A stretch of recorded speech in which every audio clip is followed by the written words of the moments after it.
What's up, everybody? Welcome to church. We are in episode 2 of our series, Justin. Money Moves. What is this? What is that? You're gonna like it? My $24 million diamond? Oh, come on. We know you don't got it like Oh, that. I'm just trying to keep up with Lil Uzi Vert. You know Stop. what I mean? Nobody can keep up with little Uzi Vert. He can't even pull this off. Although, I guess if you can afford a $24 million diamond in your forehead, you do you, boo. Listen. We've all made some pretty dumb decisions with our money. I don't know if it's the best financial decision to put a diamond on your forehead, but we've all made mistakes before, right? Yeah, we really have. And managing your money can be overwhelming. It can be stressful. It can be really complicated sometimes, but it doesn't have to be. So today we're learning how not to worry about money. And we're giving away free diamonds to everybody. Stop. We're not giving away free diamonds, but it's going to be good. So let's go.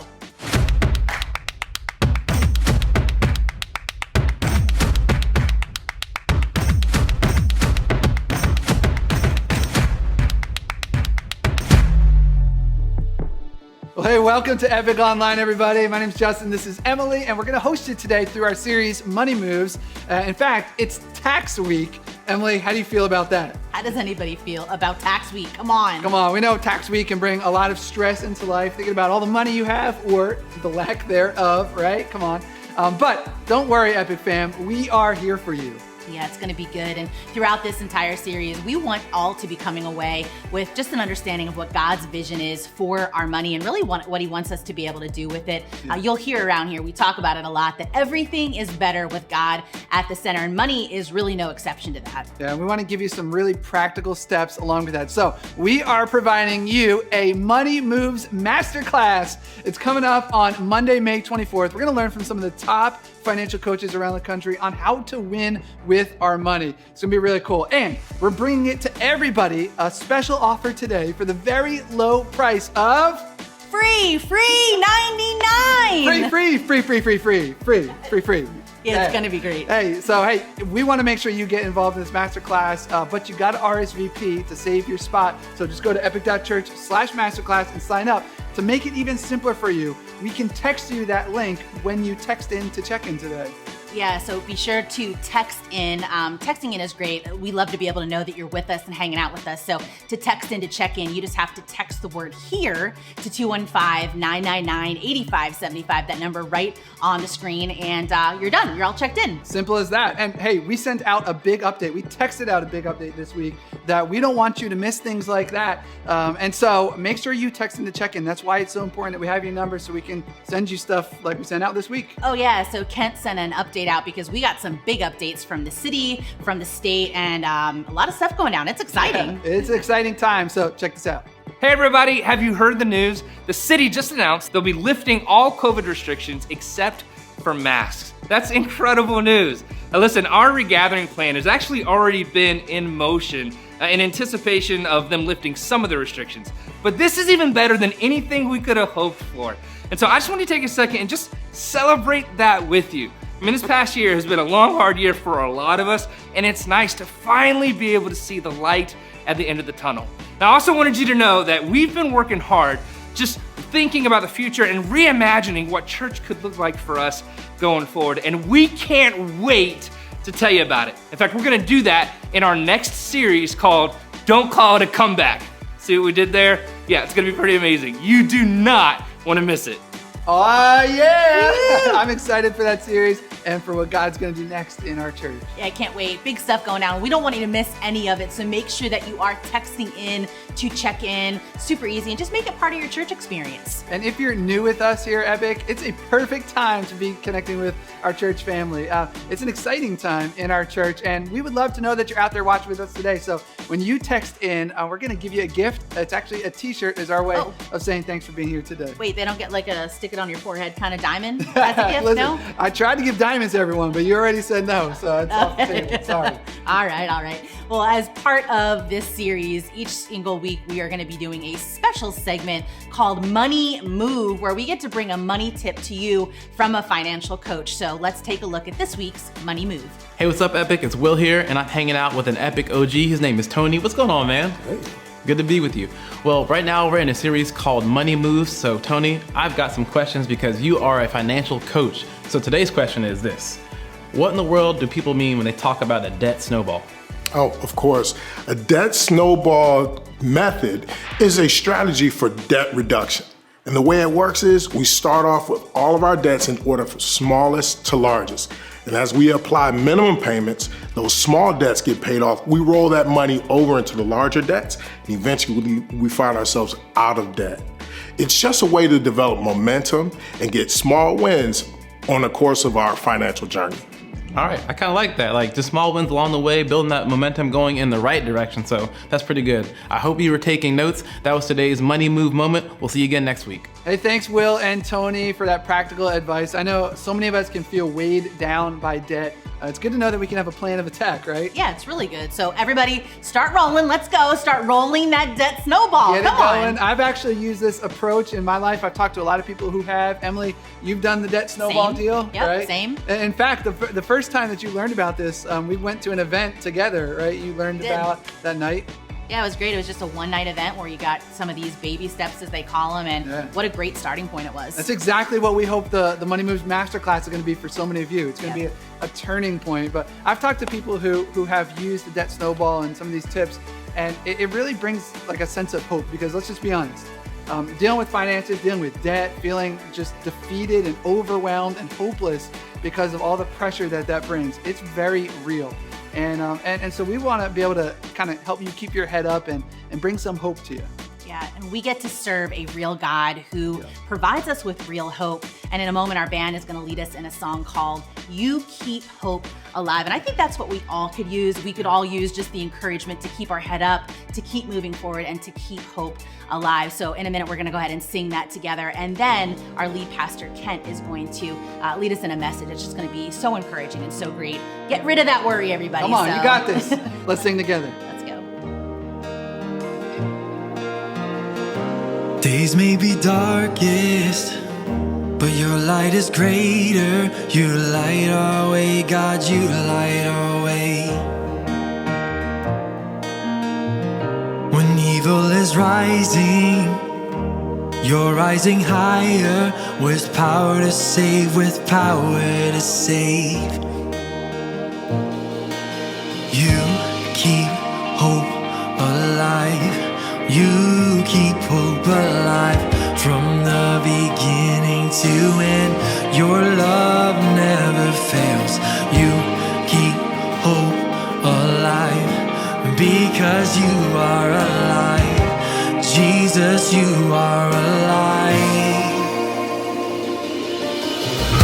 And death had a stronghold, but your love was stronger. Rose from the grave, rose up from the grave. When evil is rising, you're rising higher, with power to save, with power to save. Yeah.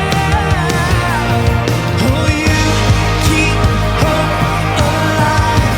You keep hope alive from the beginning to end. Your love never fails. You keep hope alive because you are alive. Jesus, you are alive. There's hope in the morning, hope in the evening, hope because you're living, hope because you're breathing. There's hope in the breaking, hope in the sorrow, hope for this moment, my hope for tomorrow. There's hope in the morning, there's hope in the evening, hope because you're living. There's hope because you're breathing. There's hope in the breaking. There's hope in the sorrow. There's hope for this moment, my hope for tomorrow. You keep hope alive.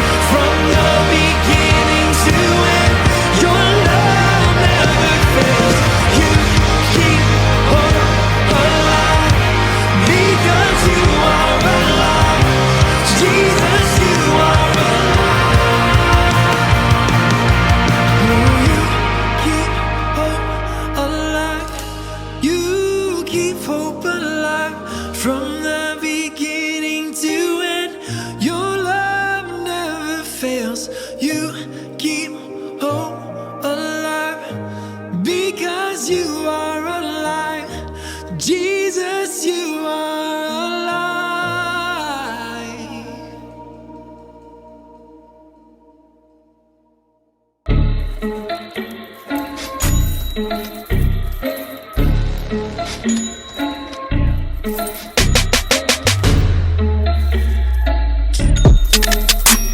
Well, hey everybody, my name's Kent. I'm lead pastor here at Epic, and I'm so glad you're doing church with us today. This is part 2 of a series called Money Moves. And I know some of you are thinking, oh man, I knew it. Like it's only a matter of time before this church was gonna start talking about money. Listen, our heart behind this series isn't that we want something from you as much as it is that we want something for you. I mean, think about it. Of all the moves that you make, the moves you make with your money are some of the most important. Like you make the wrong moves, you make poor moves, you make short-sighted moves, then you're gonna regret it. But if you make the right moves, if you make better moves, then you'll be so glad that you did. And we just wanna do everything we can to help you make better decisions, better moves, so that you'll have fewer regrets. And so last week, Jake kicked things off by accusing all of us of not being something that we all think that we are, and that is generous people. Now, I don't know about you, but I was very offended by that. In fact, if you were as offended as I am, then I would encourage you, just send him an email. It's jake@epic.church.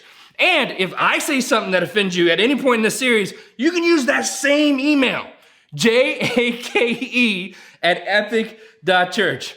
I'm kidding. Listen, for those of you who know Jake, you know he's like the least offensive person on the planet. Now, he can tell you that your baby's ugly and you feel good about it. It's true.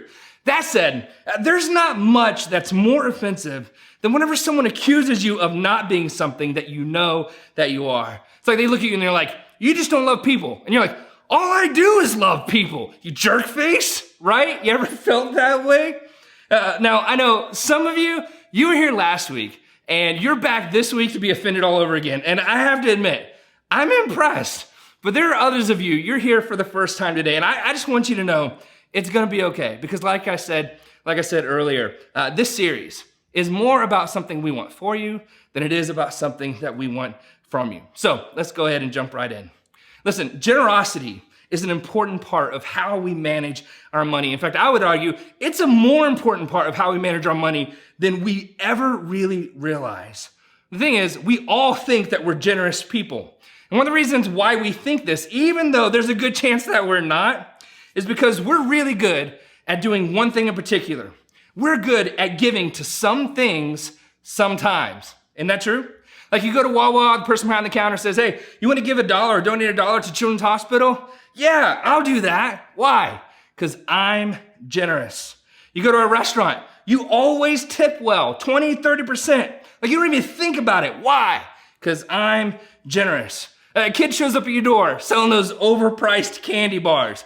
Like you don't even know what they're raising money for, but you're like, sure kid, I'll take 3. Why? Because I'm totally addicted to chocolate and you just showed up at the right time, right? No, because I'm generous.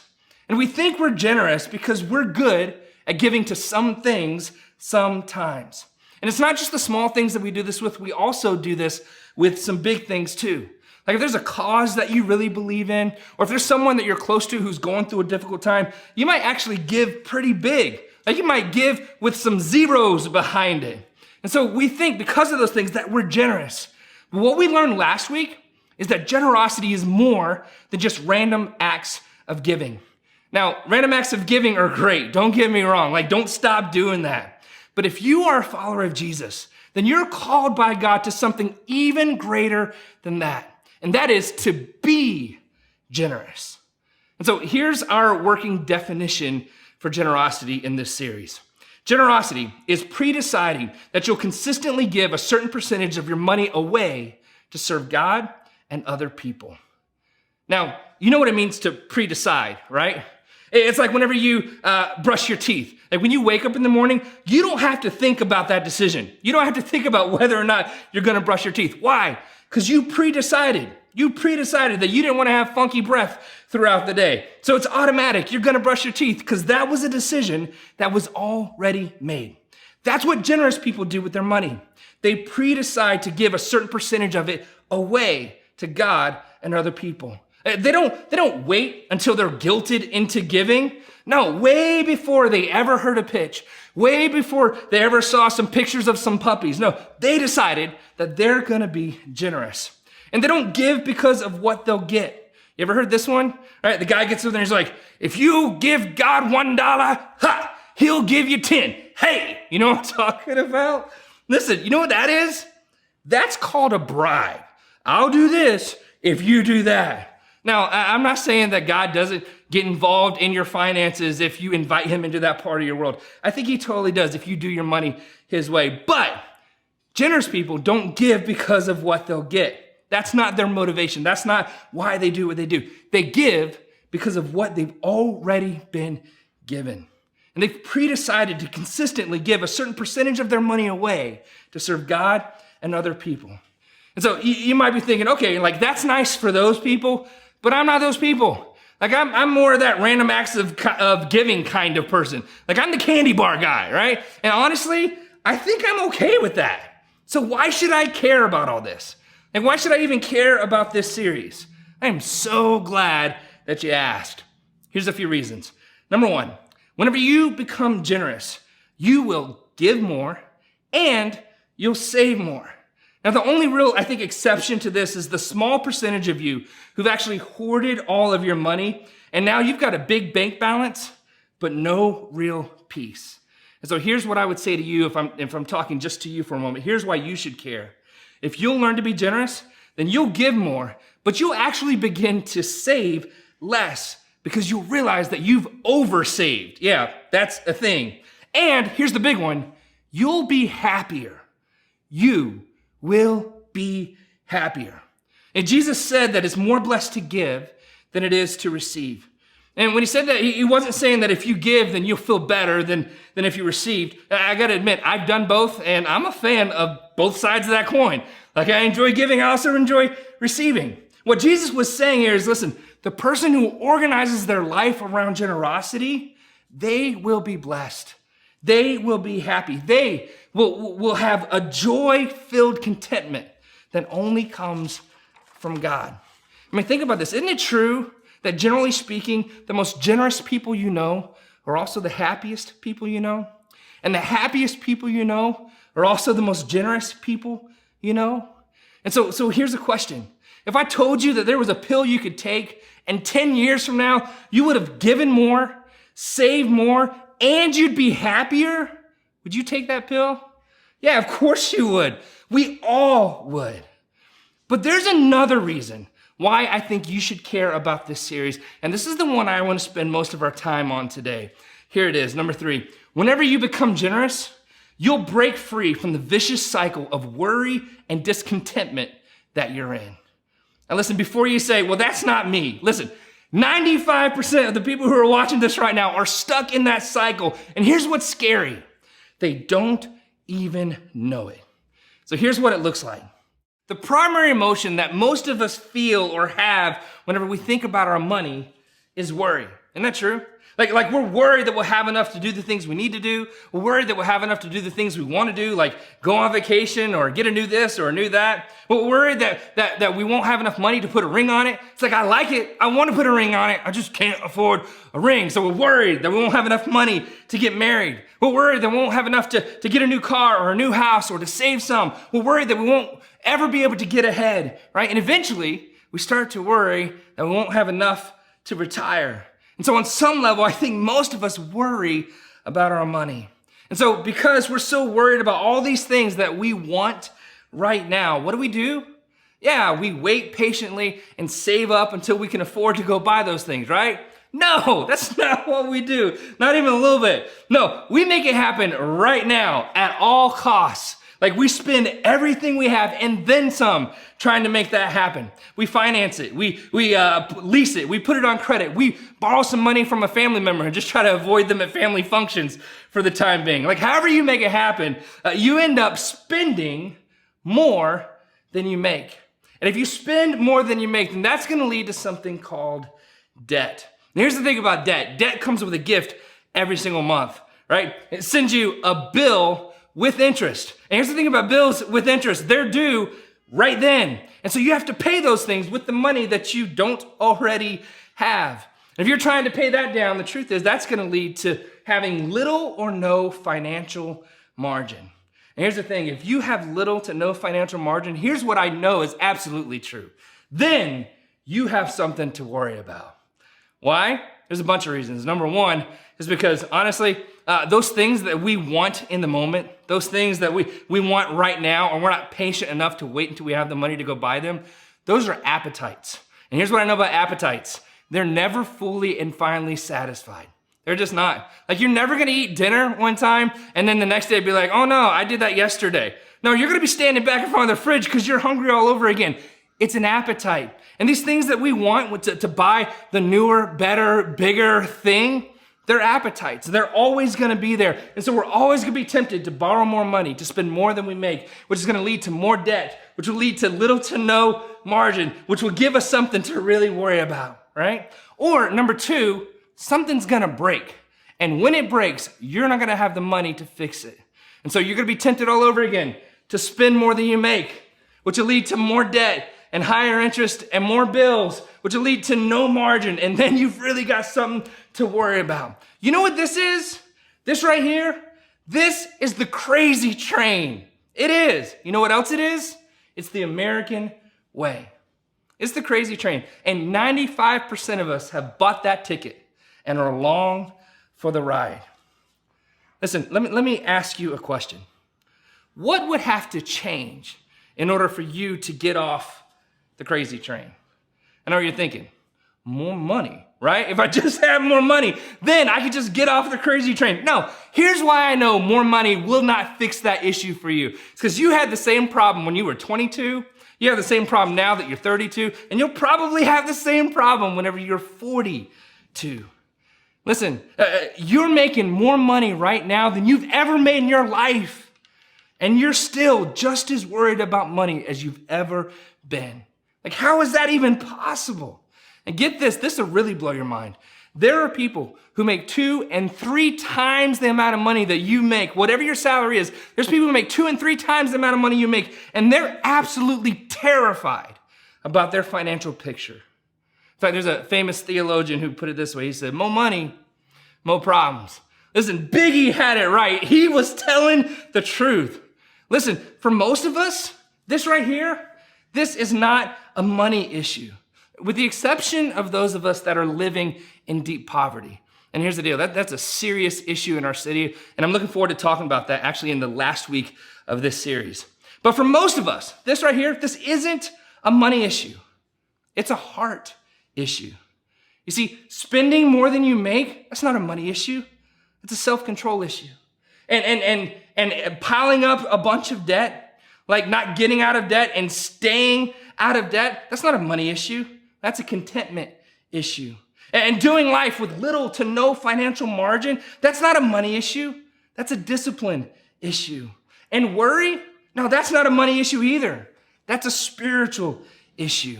If you look at what Jesus taught about money, he didn't say, hey, if you'll just save enough money, then you won't have to worry. No, what he said was the reason why you worry is because you've put your trust in riches instead of putting your trust in the one who richly provides. You see, none of this is a money problem. It's a heart problem. Let me tell you why so many of us end up staying on the crazy train. It's because whenever it comes to our money, we wrongly assume that it's all for us to consume. We make the assumption that it's all for our consumption. And listen, if that's how you think about money, then you don't have a money problem. You have a heart problem. And it doesn't matter how much more money you'll ever make, you'll always be on the crazy train. Like, guess who doesn't do this? Just take a wild guess. Just take a stab at it. Like, who are like the one of the only groups of people who don't stay on the crazy train? Just take a guess. Who do you think? Yeah, generous people. You know why? It's because they've learned to think differently about money. Like, they build different financial habits. They manage their money instead of allowing their money to manage them. See, we look at generosity and we think, oh man, that's crazy. Like pre-deciding to consistently give a certain percentage of your money away to serve God and others, that's crazy. No. This is crazy. This is what's crazy. If you assume that it's all for you to consume, then Jesus actually has a word for that, and it's not a good word. I'm gonna tell you what it is, but you gotta remember, Jesus said it, not me. And remember, if you're offended, it's jake@epic.church. Just shoot an email, like, let them have it, go for it. Here it is. If you assume it's all for you to consume, either to consume right now or save it up so you can consume it later, Jesus would say, you're greedy. Oof, I know, right? Yeah, Jesus would say, you're greedy. You don't have a money problem. No, you have a heart problem. This isn't a money issue. No, this is a spiritual issue. Now, the problem with greed is that it's hard to see whenever you're looking in the mirror, right? Now, I've been doing this a long time, and no one's ever come up to me and said, Kent, you know what my problem is? I'm just so greedy. That's never happened, not one time. It's because that's not how we define greedy, right? We don't see it that way. But Jesus taught that no matter how much or little you have, if you assume it's all for you to consume, then you're greedy. But there's good news. Like there's an antidote to this problem. There's a kryptonite for greed. It's generosity. In fact, generosity has the power to break the back of greed in our lives. Generosity has the power to break the back of greed in our lives. In Luke chapter 12, Jesus actually talks about this to a group of people. And in talking about it, he actually shares a parable. And a parable is just a made-up story in order to make a point. And so I want to read this passage to you. Starting in verse 15, it says this, "Then he said to them, 'Watch out, be on your guard against all kinds of,'" there's our word, "greed." And then look what he says next. "A man's life does not consist of the abundance of his possessions." He says, listen, there's so much more to life than just consuming a bunch of stuff or having a bunch of experiences. In fact, you need to make sure that you be careful that you don't fall into the trap of believing that life is about consuming everything that you can, because it's not. And then he goes on to tell the story, starting in verse 16. It says, "And he told them this parable. The ground of a certain rich man produced a good crop. He thought to himself, 'What shall I do? I have no place to store my crops.'" So it's like, this guy's like, man, I finally made it. Like all of my basic necessities of life have been met, right? I can eat and sleep indoors. Things are great. In fact, I have more than what I need. I have excess. What am I going to do with it all? Verse 18. "Then he said, 'This is what I'll do. I'll tear down my barns and build bigger ones, and there I will store my surplus grain.'" You know what he did? He did what he'd always done. He assumed that it was all for him to consume. And he came up with this solution. He came up with this plan. He says, man, if I can't consume it all right now, then I'll just build bigger barns so that I can consume it later. He goes on, he says, "And I'll say to myself, you have plenty of grain laid up for many years. Take life easy, eat, drink, and be merry." Now this guy, he was living the dream, was he not? Like he was a huge success. In fact, if we were limited to just one word to describe him, isn't that the word we'd use? Success.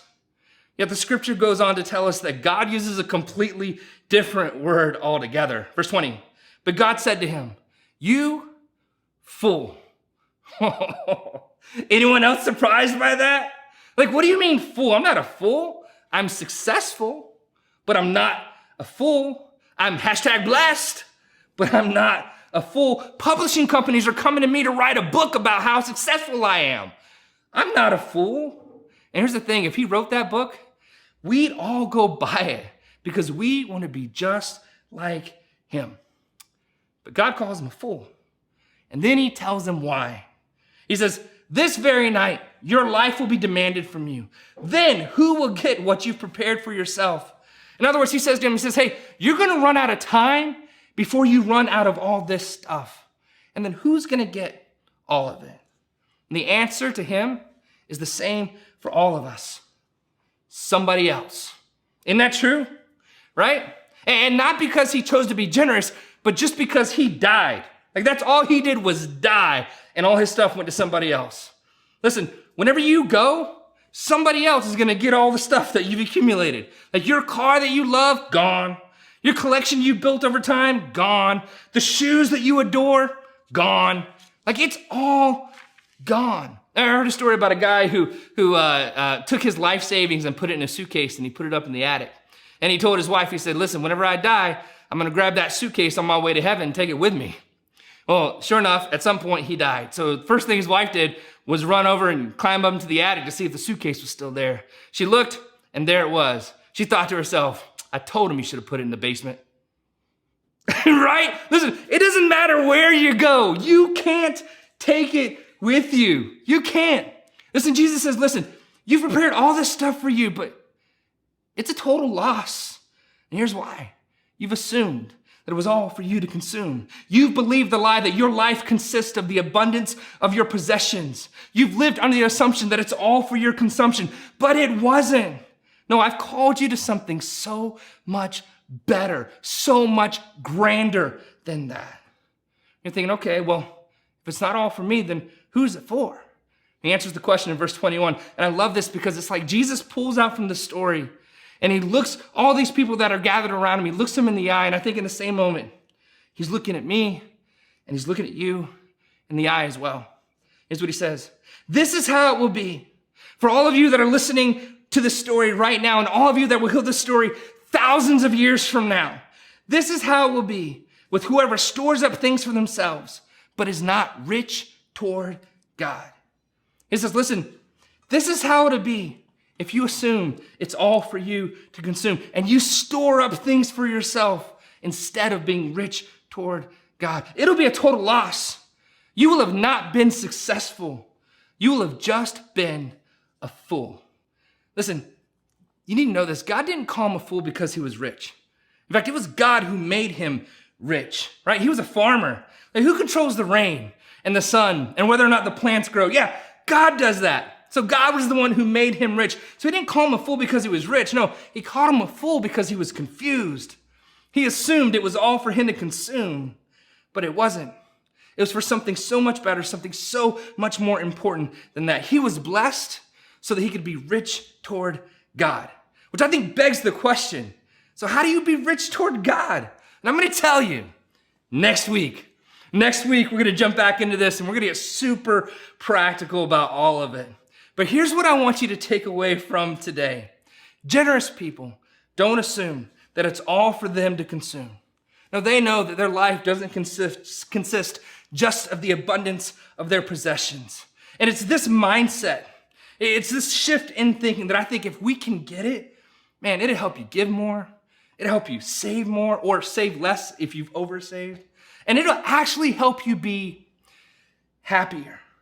It'll break the back of greed in your life. And it'll help you have the power to finally get off the crazy train at your next stop, sanity. A place where you can find real meaning and purpose with your money and find so much less worry.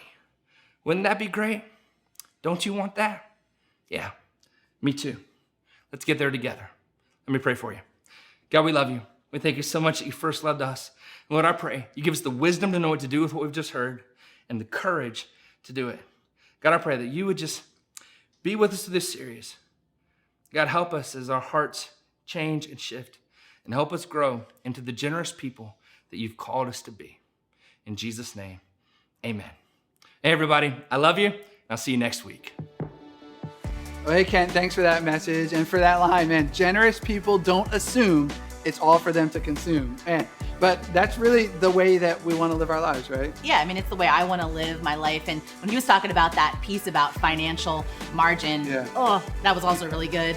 Because I think we all need to be encouraged to be able to build our life in a way that we have financial margin so that we can be generous. I want to be generous. Emily, you are one of the most generous people I know. Come on. Listen, all work in progress. We all have something to be learning. And true. It's something that we all want for you guys too. Yeah, it's something that we want for everybody throughout this series. And we'd love for you to try it out, put it into practice. If you'd like to practice generosity today, then you can do that by giving to support what God is doing through our church. Yeah, you can go ahead and text the word give to the number on the screen, 215-999-8570. That's a great next step to be taking in your generosity. But listen, no pressure. If you're new or if you just attended and you're like, I'm not really sure about what we just heard about, it's all good. Yeah. We just want you to be able to come back again. We want to keep connecting with you.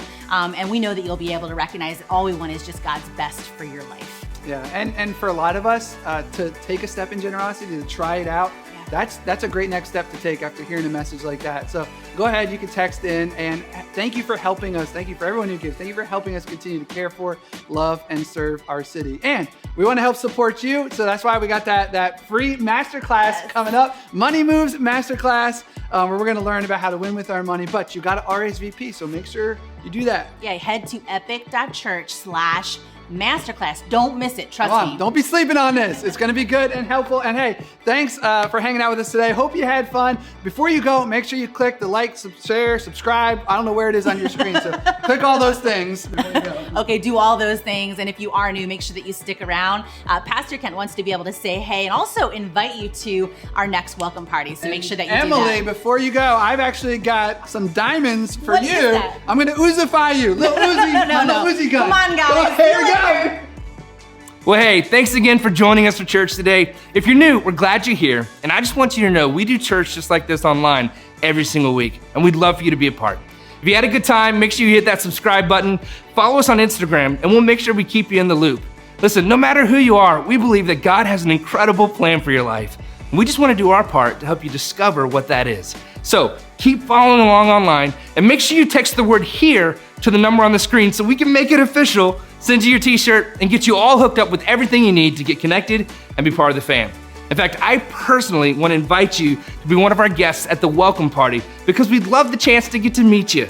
Again, so glad you're here today. Text that number, and we'll see you next week.